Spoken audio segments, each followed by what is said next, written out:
स्वागत है आपका हमारे show big stories in few words में। दोस्तों, आज हम आपके लिए लाए हैं टिम फेरिस की लिखी हुई किताब द 4 आवर वर्क वीक की book summary. The 4 hour work week Tim Ferriss द्वारा लिखी गई एक प्रेरणादायक और क्रांतिकारी पुस्तक है जो पारंपरिक कार्य अवधारणाओं को चुनौती देती है।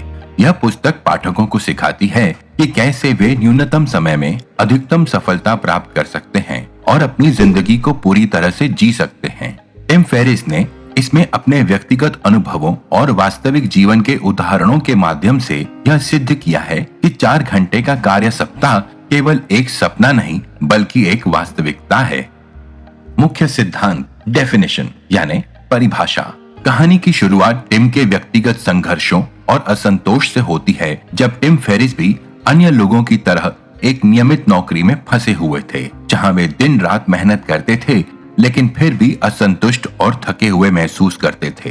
एक दिन टिम ने यह फैसला किया कि वे अपने जीवन को बदलेंगे और एक नया तरीका अपनाएंगे। उन्होंने अपने जीवन के उद्देश्य को फिर से परिभाषित किया और अपने समय और ऊर्जा को सही दिशा में लगाना शुरू किया। इस चरण में टिम ने अपने लक्ष्यों को स्पष्ट रूप से परिभाषित किया। उन्होंने अपने समय का सही उपयोग करके और अपने सपनों को पूरा करने के लिए एक स्पष्ट योजना बनाई। टिम ने अपने जीवन में प्राथमिकताओं को निर्धारित किया और उन चीजों पर ध्यान केंद्रित किया जो वास्तव में महत्वपूर्ण थीं। उदाहरण के लिए, उन्होंने तय किया कि वे हर दिन केवल उन कार्यों पर ध्यान देंगे जो उनके लक्ष्यों की प्राप्ति में सीधे योगदान करते हैं।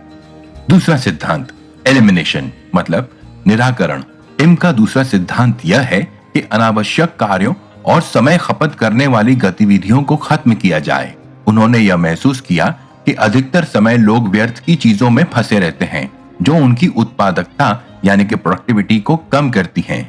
टिम ने 80-20 नियम का उपयोग किया, जिसमें उन्होंने यह पहचाना कि 80% परिणाम यानी कि 80% परिणाम केवल 20% कार्यों से प्राप्त होते हैं। उन्होंने अपने कार्यों को प्राथमिकता दी और केवल उन गतिविधियों पर ध्यान केंद्रित किया जो अधिकतम परिणाम देती हैं। उदाहरण के लिए, टिम ने अपनी ईमेल चेकिंग की आदत को बदलकर दिन में केवल 2 बार ईमेल देखने का नियम बनाया। तीसरा सिद्धांत ऑटोमेशन यानी स्वचालन। टिम का तीसरा सिद्धांत यह है कि कार्यों को स्वचालित किया जाए ताकि वे स्वयं ही हो जाएं और समय की बचत हो सके। उन्होंने आउटसोर्सिंग की अवधारणा का उपयोग किया, जिसमें उन्होंने उन कार्यों को दूसरों को सौंप दिया जो उनके समय की बर्बादी करते थे। टिम ने वर्चुअल असिस्टेंट्स का उपयोग किया, जिन्होंने उनके लिए डेटा एंट्री, ग्राहक सेवा और अन्य छोटे मोटे कार्य किए। इस तरह टिम ने अपने महत्वपूर्ण कार्यों पर ध्यान केंद्रित करने के लिए अधिक समय पाया। चौथा सिद्धांत है लिबरेशन यानी मुक्ति।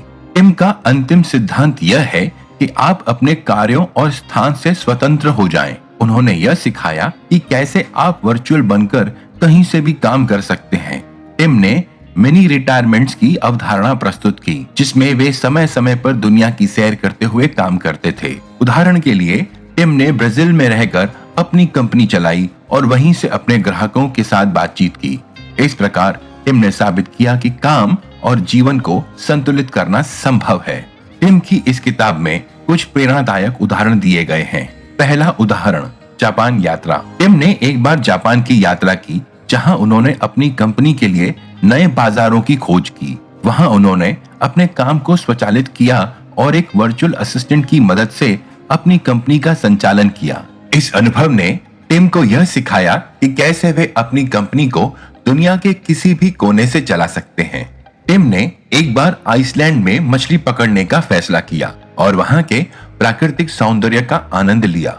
इस दौरान उन्होंने अपने सभी व्यावसायिक कार्यों को वर्चुअल असिस्टेंट को सौंप दिया और खुद को पूरी तरह से आराम और आनंद में डुबोने दिया। इस अनुभव ने उन्हें यह समझने में मदद की कि जीवन में खुशी और संतुलन कैसे प्राप्त किया जा सकता है। टिम ने अपने खाली समय का उपयोग करके कई भाषाओं को सीखा। उन्होंने यह साबित किया कि जब आपके पास पर्याप्त समय और सही दृष्टिकोण हो तो आप कुछ भी हासिल कर सकते हैं। टिम ने अपने कार्यों को स्वचालित और आउटसोर्स करके अपने व्यक्तिगत विकास के लिए समय निकाला। निष्कर्ष, द 4 आवर वर्क वीक एक प्रेरणादायक और परिवर्तनकारी पुस्तक है जो रीडर्स को यह सिखाती है कि वे अपने जीवन को कैसे बदल सकते हैं। टिम ने बताया है कि कैसे डर हमारे सपनों को रोक देता है। उन्होंने कहा कि कैसे हम अपने डर को पहचान कर और उसे चुनौती देकर अपने लक्ष्यों को प्राप्त कर सकते हैं। टिम ने हमें सिखाया कि हमारे पास अंतहीन विकल्प होते हैं। उन्होंने हमें बताया कि अपने विकल्पों का सही तरीके से उपयोग करना चाहिए और अपने जीवन को बेहतर बनाने के लिए नए रास्ते खोजने चाहिए। उन्होंने बताया कि हमें अपने लक्ष्यों को प्राप्त करने के लिए एक स्पष्ट समय सीमा बनानी चाहिए और उसे पूरा करने के लिए मेहनत करनी चाहिए। इस पुस्तक को पढ़कर रीडर्स अपने जीवन में संतुलन, स्वतंत्रता और खुशी प्राप्त करने के लिए आवश्यक रणनीतियों को सीख सकते हैं। यह पुस्तक न केवल व्यावसायिक दृष्टिकोण को बदलती है, बल्कि व्यक्तिगत विकास और जीवन की गुणवत्ता में भी सुधार लाती है। आपको हमारा वीडियो कैसा लगा और आप कौन सी ऐसी टाइमलेस, एजलेस किताबों की बुक समरी सुनना चाहते हैं, हमें जरूर बताइए। खुश रहें, खुशहाल रहें और सुनते रहें big stories in few words.